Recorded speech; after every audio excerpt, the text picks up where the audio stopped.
how was it when you heard the news that day? Because a lot of people was getting false news, like he was shot in the hand and it wasn't really him. How did you take us through that day for you? Yeah, I was at work, and you know, I was listening to his music, and then it just came on like my phone. It was just like Dallas rapper gunned down, and you know, in broad daylight.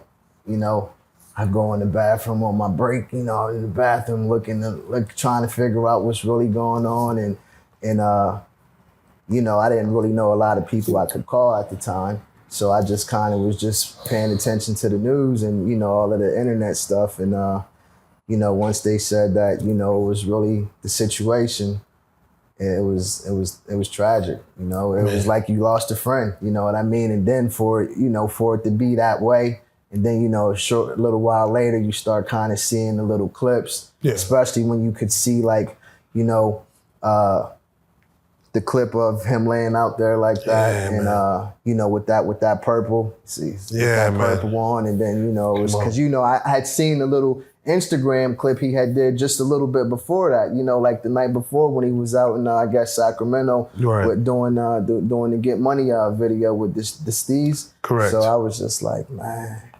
Yeah, no. That was hurtful, man. It was unbelievable. I left work for the rest of the day. Now you kind of got to. It was hard to fathom what was going on because, again, I think it was just a few days or a few weeks before he was on Instagram showing that he had been. He was shooting a scene for the movie, for the Triple D movie. Right. But he was bloody in a white shirt, like I got shot. Yeah. And he played a prank. Yeah, he played a prank, and he's like, man, I tell you, I was just. He was, you know, he said like I was just playing around for the camera and to see. So you kind of had that cry wolf situation where you think like, did this really happen? And as you said, the videos came out, and you know once the people that I respect start confirming, I was like, man, this is crazy because I haven't seen, you know, of course you have Tupac, you have Biggie. Yeah, exactly. But I've never seen something so brazen to artists of that level. Of course you got Nipsey and things. Right. But like on the highway, the way it is, and for someone to even get away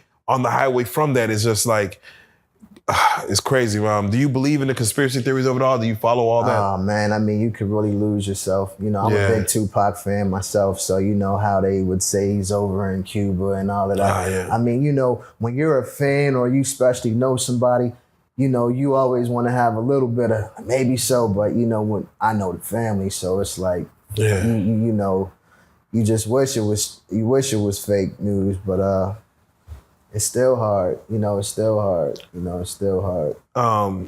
The family, who do you have relationships with in the family? Who do you speak to?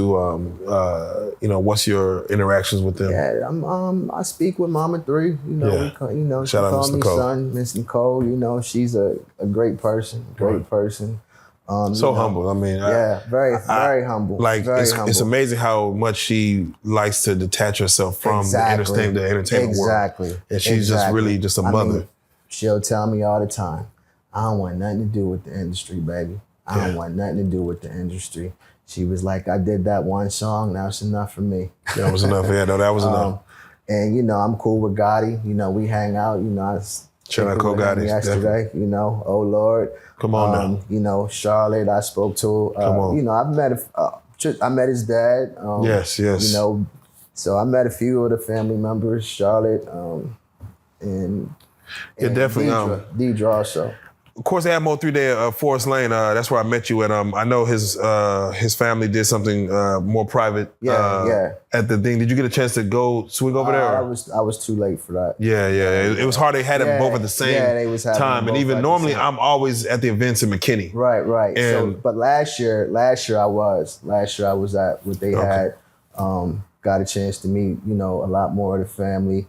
I even brought a canvas with a whole bunch of different 3 pictures on it, you know, presented at the MO3. So that was something. She was like, I need more space on my walls for this.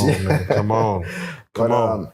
You know, I really was trying to get one of those crystallized glasses made, But yeah, you know, the that'd 3D glasses. Yeah, that'd have been hard. But the people, they like back up in Jersey, they delayed the order, and I was fighting with them about it. I'm like, this ain't gonna be the same shipping it to her. This is something I want to give her in person. You know what I mean?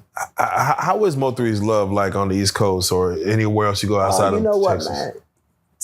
Outside of Texas, still got a lot of love. You know, everywhere I go,